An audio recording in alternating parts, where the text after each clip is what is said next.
दिलों पर राज करती है वो भाषा हिंदी है। भाइयों बहनों, वैज्ञानिकों ने माना है कि हिंदी एक वैज्ञानिक भाषा है। हिंदी में उच्चारित होने वाली ध्वनियों को व्यक्त करना अत्यंत सरल है। हिंदी में जैसा बोला जाता है वैसे ही लिखा जाता है और हिंदी की इन्हीं विशेषताओं और लोकप्रियता को ध्यान रखते हुए भारतीय संविधान सभा ने गंभीर विचार विमर्श के बाद आपसी सहमति से हिंदी को भारत संघ की राजभाषा का दर्जा दिया तथा हिंदी संबंधित संवैधानिक प्रावधानों को आज के ही दिन यानी 14 सितंबर 1949 को अंगीकार किया। इसी उपलक्ष्य में हम प्रत्येक वर्ष 14 सितंबर को हिंदी दिवस के रूप में मनाते हैं।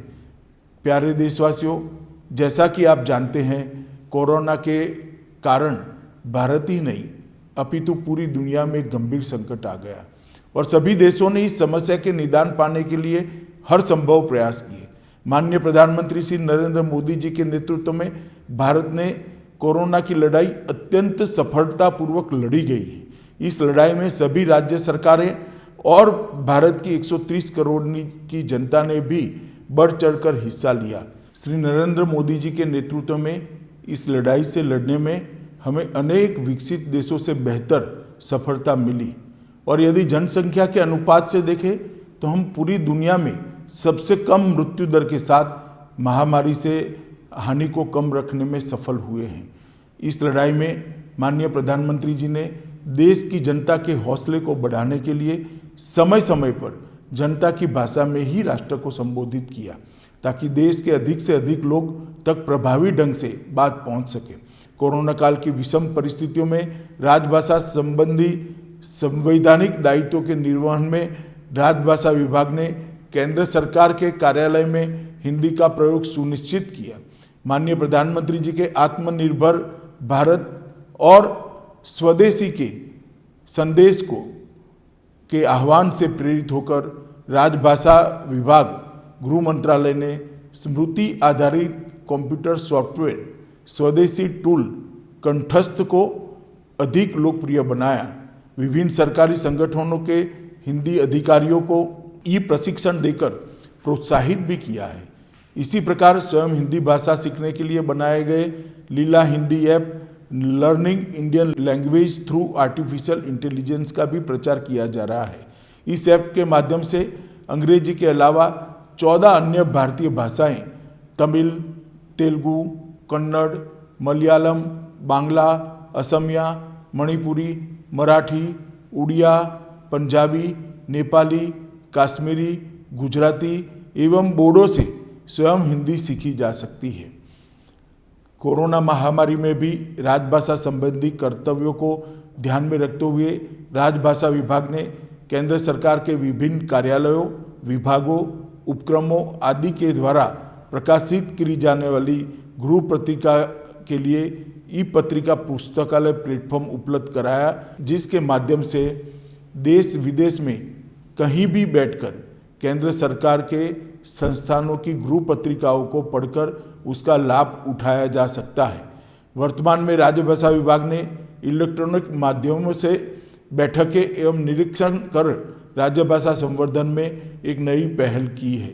ई महाशब्दकोश मोबाइल ऐप तथा ई सरल हिंदी वाक्यकोश मोबाइल ऐप भी उपलब्ध कराए हैं।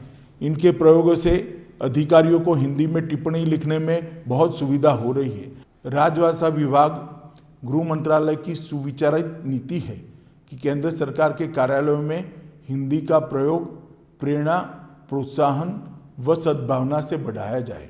माननीय प्रधानमंत्री जी के स्मृति विज्ञान संबंधी प्रेम और प्रयोग से प्रभावित होकर राजभाषा विभाग ने हिंदी के प्रभावी कार्यान्वयन के लिए 12 प्र की रूपरेखा और रणनीति पर काम करना शुरू किया है, जिसमें महत्वपूर्ण स्तंभ है प्रेरणा, प्रोत्साहन, प्रेम, पुरस्कार, प्रशिक्षण, प्रयोग, प्रचार, प्रसार, प्रबंधन, प्रोन्नति, प्रतिबद्धता और प्रयास।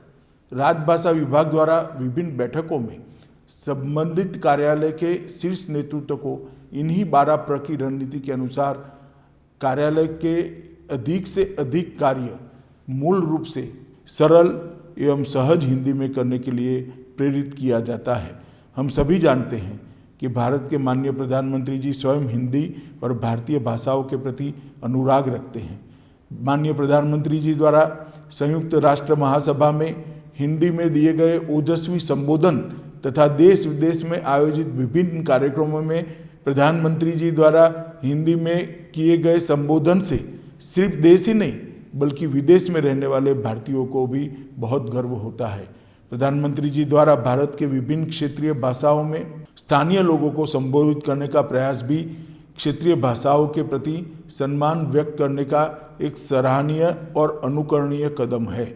मुझे लगता है कि जब हम आज़ादी के 75वें वर्ष में अमृत पर्व में प्रवेश कर रहे हैं तो हमें इस वर्ष राष्ट्र कार्यों को हाथ में लेना चाहिए। महात्मा गांधी जी ने राजभाषा को राष्ट्रीयता के साथ जोड़ा था। हमारे आज़ादी के आंदोलन के 3 स्तंभ थे: स्वभाषा, स्वदेशी और स्वराज। स्वराज की कल्पना स्वदेशी के संस्कार से उत्पन्न हुई स्वभाषा आज़ादी के आंदोलन की यदि सशक्त नींव थी तो वह स्वभाषा थी। इस स्वभाषा से स्वदेशी के संस्कार ने जन्म लिया, स्वराज की कल्पना मिली और जिसने 15 अगस्त 1947 को देश को आज़ादी दिलाई। इस आज़ादी के आंदोलन में हमारी स्वभाषाओं ने, राजभाषाओं ने और स्थानीय भाषाओं की भूमिका पर जो अलग अलग साहित्य की रचनाएं हुई है, इसका एक संग्रह कर देश के सामने रखना चाहिए ताकि नई पीढ़ी को स्वभाषा का महत्व पता चल सके। दूसरा विषय जो मेरे मन में है कि क्षेत्रीय इतिहास को राजभाषा में ढंग से अनुवादित करना चाहिए। विभिन्न क्षेत्रों के गौरवशाली संस्कृति और उन क्षेत्र के महानायकों के इतिहास को राजभाषा में सही भाव के साथ अनुवाद होना चाहिए और ये अनुवादित ग्रंथ देश के विभिन्न ग्रंथालयों में उपलब्ध भी होना चाहिए। मैं मानता हूँ कि आज़ादी के 75वें साल में मनाए जा रहे अमृत महोत्सव पर राष्ट्र की एकता और अखंडता के लिए हमारा बहुत बड़ा काम होगा। संविधान द्वारा दिए गए राजभाषा संबंधी दायित्वों के निर्वहन की दिशा में माननीय प्रधानमंत्री जी के नेतृत्व में सरकारी कामकाज मूल रूप से हिंदी में किया जा रहा है। गृह मंत्रालय में सभी फाइलें हिंदी में प्रस्तुत की जाती हैं क्योंकि मेरा मानना है कि हिंदी में कार्य कर हम अपने संवैधानिक दायित्वों का निर्वहन तो कर ही रहे हैं, आम जन तक सरकार की नीतियों और कार्यक्रमों की जानकारी आम जनता की भाषा में देने का महत्वपूर्ण काम भी इसके साथ ही होता है।